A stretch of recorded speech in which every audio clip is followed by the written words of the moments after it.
Les prêteurs usuriers, solution ultime pour certaines populations en Côte d'Ivoire. Les enseignants en sont friands, plus de 20% surendettés. Toujours en Côte d'Ivoire, les tradis praticiens ont le vent en poupe. Les acteurs du secteur organisent les journées de la médecine traditionnelle. Enfin, un vote calme pour la présidentielle aujourd'hui en Mauritanie. Le chef d'État sortant, Mohamed Ould Abdelaziz, est assuré d'un deuxième mandat. Madame, Monsieur, bonsoir et bienvenue dans votre édition.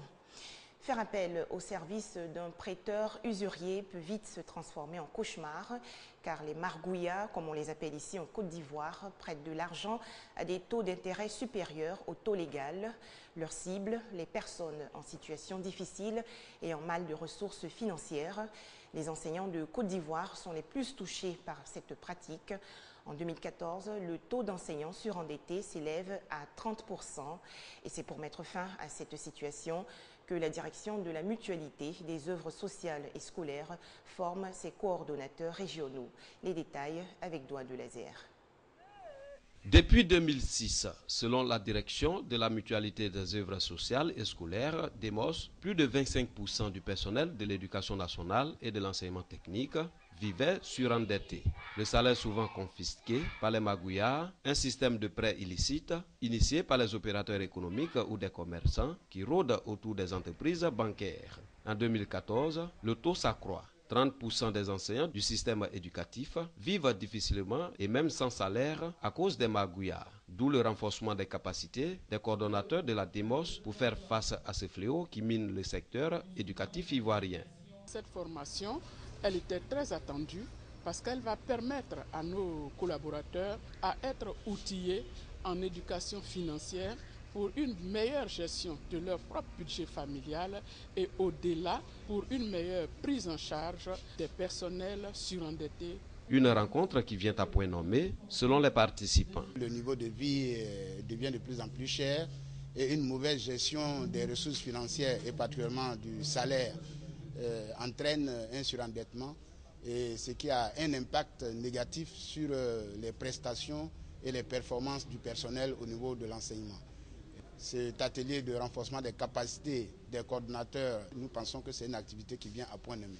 23 400 agents sur les 94 641 que compte le ministère de l'Éducation nationale et de l'enseignement technique souffrent de surendettement. Une situation alarmante qui met en péril l'éducation des 4 millions d'élèves du primaire et du secondaire sur l'étendue du territoire national. C'est donc la pauvreté qui emmène les populations à s'adresser aux usuriers. Comment alors éradiquer cette pauvreté en Côte d'Ivoire? Question au centre d'un atelier organisé à Abidjan par la cellule d'initiative en faveur de l'environnement et du développement. La CIFED propose une solution. C'est un programme de lutte contre le fléau. Emploi vert, économie verte, solution pour lutter contre la pauvreté en Côte d'Ivoire pour l'émergence 2020. Thème de cet atelier initié par la cellule d'initiative en faveur de l'environnement et du développement CIFED.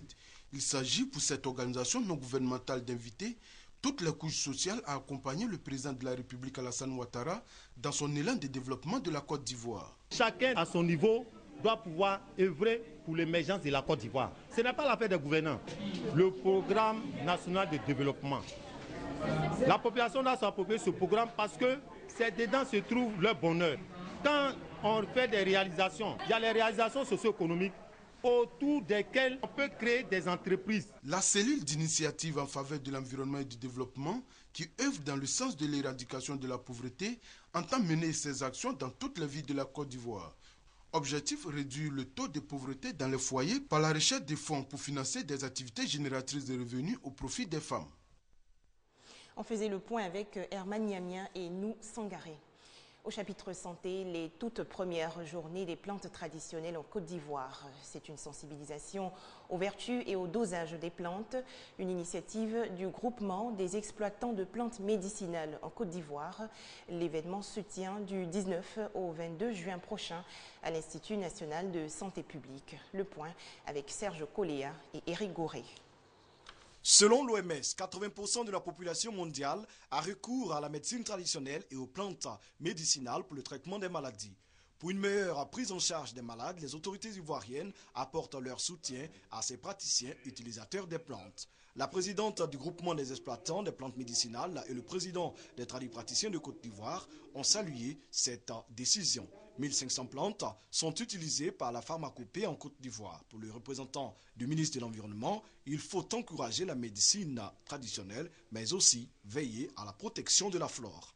Comment collaborer avec les utilisateurs ou bien les exploitants de plantes traditionnelles pour mettre en place un mécanisme qui nous permette d'assurer une utilisation durable de ces plantes. Pour être sûr que dans 10 ans, 15 ans, 20 ans, il y aura toujours ces plantes aux vertus exceptionnelles. Pour le directeur général de la santé, il faut organiser le secteur de la médecine traditionnelle afin de lui permettre d'être plus efficace.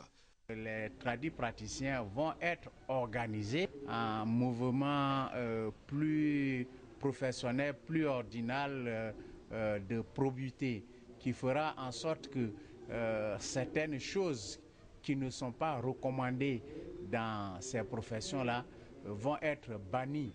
Au dire des spécialistes, 40 à 70% des médicaments proviennent de substances naturelles. Pour rendre la médecine traditionnelle viable, il importe de favoriser la création de jardins botaniques. Une exposition photo pour dénoncer les violences basées sur le genre en Côte d'Ivoire. L'initiative est de l'association internationale Rescue Committee. Des jeunes filles dont l'âge varie entre 10 et 14 ans se sont exprimées par le biais de la photographie. Christelle Menant et Déborah Olapadé. Elles ont toutes entre 10 et 14 ans et ont décidé de s'exprimer à travers la photographie pour mettre à nu, mais surtout pour condamner certaines actions qu'elles voudraient voir disparaître de la société. Une petite fille qui allait laver habits au bord de l'eau serait dangereux pour elle. Elle peut tomber dans l'eau et mourir. Les hommes qui sont au peuple peuvent la violer. Parce que chez nous à Donnonné, les petites filles sont beaucoup violées. Et c'est que ces petites filles n'est pas à l'école. Parce que le jour qu'elle prenait ses photos, c'était le jour des coups. Et si elle partait à l'école, elle peut devenir ministre ou président. La photographie comme moyen d'expression et de sensibilisation, c'est tout le sens du programme Global Crescendo à travers l'activité La Voix des filles. On avait remarqué avec nos jeunes filles que c'est très difficile pour elles de parler en public, de se mettre devant les gens parce qu'elles ont honte. La photographie est un moyen où on peut faire passer un message sans trop parler. C'est très frappant de voir quelles sont les situations qu'elles veulent voir changer en Côte d'Ivoire. Quelles sont les aspirations qu'elles ont comme jeunes filles? Quels sont les rêves qu'elles ont? Et qu'est-ce qu'elles voudraient faire comme plaidoyer? Les œuvres de ces fillettes venues de toutes les localités du pays ont été exposées au public. Une initiative saluée par le ministère de la Solidarité, de la Famille, de la Femme et de l'Enfant qui entend soutenir le programme. Grâce à cette activité Global Crescendo, il responsabilise les enfants, les filles qui elles-mêmes stigmatisent les violences auxquelles elles sont confrontées, les discriminations et les injustices. Elles prennent donc conscience de la nécessité de participer à cette lutte, de ne plus se taire. Et le rôle du ministère sera de les aider à faire en sorte de cultiver ces valeurs. Initié depuis 2003 par l'Association International Rescue Committee, le programme Global Crescendo vise à lutter contre les violences basées sur le genre en Côte d'Ivoire par le langage des enfants. La musique est célébrée aujourd'hui, samedi 21 juin, mais comment la promouvoir en Côte d'Ivoire? Les acteurs culturels et promoteurs du spectacle mènent aujourd'hui la réflexion pour que la musique devienne une industrie forte dans le pays. La Côte d'Ivoire, invitée d'honneur du festival de Kouriba au Maroc. Les festivaliers marocains ont rendu hommage au cinéma ivoirien. Objectif de l'événement, renforcer le rapprochement culturel et fraternel entre les peuples africains. Laetitia Manglé. De Kouriba, à 153 km au sud-est de Casablanca au Maroc. La ville semble endormie, mais pas totalement. C'est ce moment que choisissent les festivaliers du cinéma africain de Kouriba pour apprendre davantage sur l'état de l'industrie cinématographique ivoirienne. Droits des acteurs, budget moyen d'une production de film en Côte d'Ivoire, autant de sujets qui ont été passés au peigne fin au cours du débat de minuit organisé par le Centre de cinématographie marocain. Après 2h30 d'échange, réaction.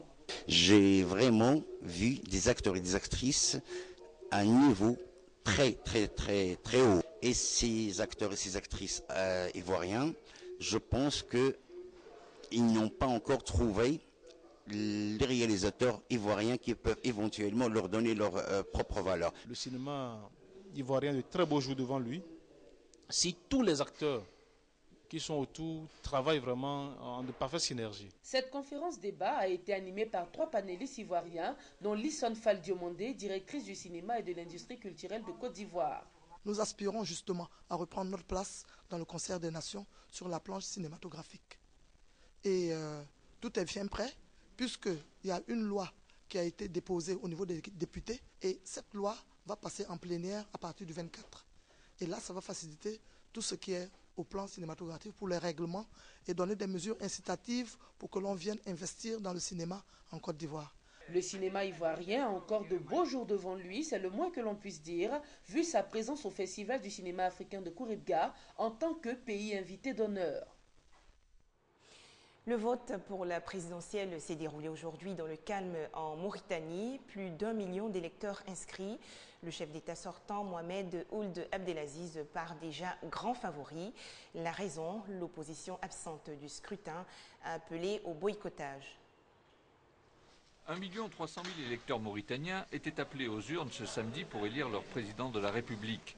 Ils devaient exercer leur choix parmi 5 candidats, dont une femme, Moulay Idriss, deuxième femme à briguer la magistrature suprême dans l'histoire de la Mauritanie. Grandissime favori du scrutin, le président sortant Mohamed Ould Abdelaziz. Âgé de 57 ans, cet ex-général est arrivé au pouvoir en 2008 par un coup d'État. 1 an plus tard, il a été élu pour un mandat de 5 ans. Boycotté par les principaux leaders de l'opposition, le scrutin se déroulerait dans le calme. Le scrutin présidentiel, en tout cas le premier tour, se déroule dans la paix, en toute sécurité. Nous constatons qu'il y a des citoyennes mauritaniens et des citoyens qui viennent en toute indépendance exprimer leur choix. Pour beaucoup de Mauritaniens, le véritable enjeu de ce scrutin réside dans le taux de participation. À la mi-journée, ce n'était pas la grande affluence dans les bureaux de vote de la capitale. 12 morts et 7 disparus dans un naufrage sur le lac Kivu en République démocratique du Congo. Les sauveteurs ont pu secourir plus de 30 passagers. Selon les autorités congolaises, le naufrage a été causé par le mauvais temps. En Égypte, plus de 100 peines de mort confirmées aujourd'hui, dont celle du chef des frères musulmans, Mohamed Badié. C'est la mobilisation générale de la communauté chiite en Irak. Elle défile dans les rues de Bagdad. Son principal chef religieux a appelé hier à chasser les insurgés sunnites du pays. Branle-bas de combat dans la communauté chiite irakienne au moment où la poussée des combattants sunnites de l'EIL menace ouvertement la capitale. Miliciens armés et cagoulés, véhicules militaires et lance-roquettes en tout genre, bien qu'officiellement retirés de la vie politique, le dirigeant religieux Moqtada Sadr a procédé samedi à une véritable démonstration de force dans la banlieue de Bagdad. Après des années de formation en Iran, il lance une nouvelle force, les Brigades de la Paix, qui intègrent son ancienne armée du Mahdi pour défendre les lieux saints en danger. Même démonstration et même message de celui qu'on appelle Sayyid Moqtada à Kirkouk, la grande ville pétrolière du Nord au Kurdistan autonome. Vous êtes fin prêts à mourir en martyrs pour défendre la terre de notre nation bien-aimée. Ou à Bassora, terminal pétrolier dans le sud, où l'on se dit prêt à relever le défi des djihadistes.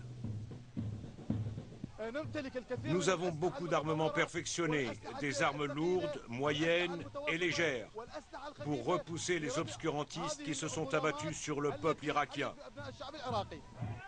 Sur fond des traditionnels slogans anti-américains, le retour de Moqtada Sadr sur la scène intervient dans la foulée de l'appel lancé par le grand ayatollah Sistani à tous les Irakiens à prendre les armes. Mais le principal chef religieux chiite irakien souhaite également parvenir à un accord politique. Il est important que les blocs gagnants des élections discutent afin de constituer un gouvernement efficace qui bénéficierait d'un large consensus national et éviterait les erreurs du passé. Une critique cinglante pour le Premier ministre Nouri Maliki, accusé d'accentuer les divisions communautaires et qui appelle aujourd'hui les Américains au secours. Les combats se poursuivent en Ukraine. L'armée ukrainienne est aux prises avec les insurgés pro-russes. Ces derniers ont rejeté le cessez-le-feu unilatéral décrété par Kiev. Enfin, le rappel du mondial 2014. Lionel Messi sauve l'Argentine cet après-midi.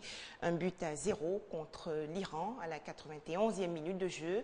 D'autres matchs ce soir, à savoir Allemagne-Ghana et Nigeria-Bosnie-Herzégovine. Voilà, je vous remercie d'avoir suivi cette édition.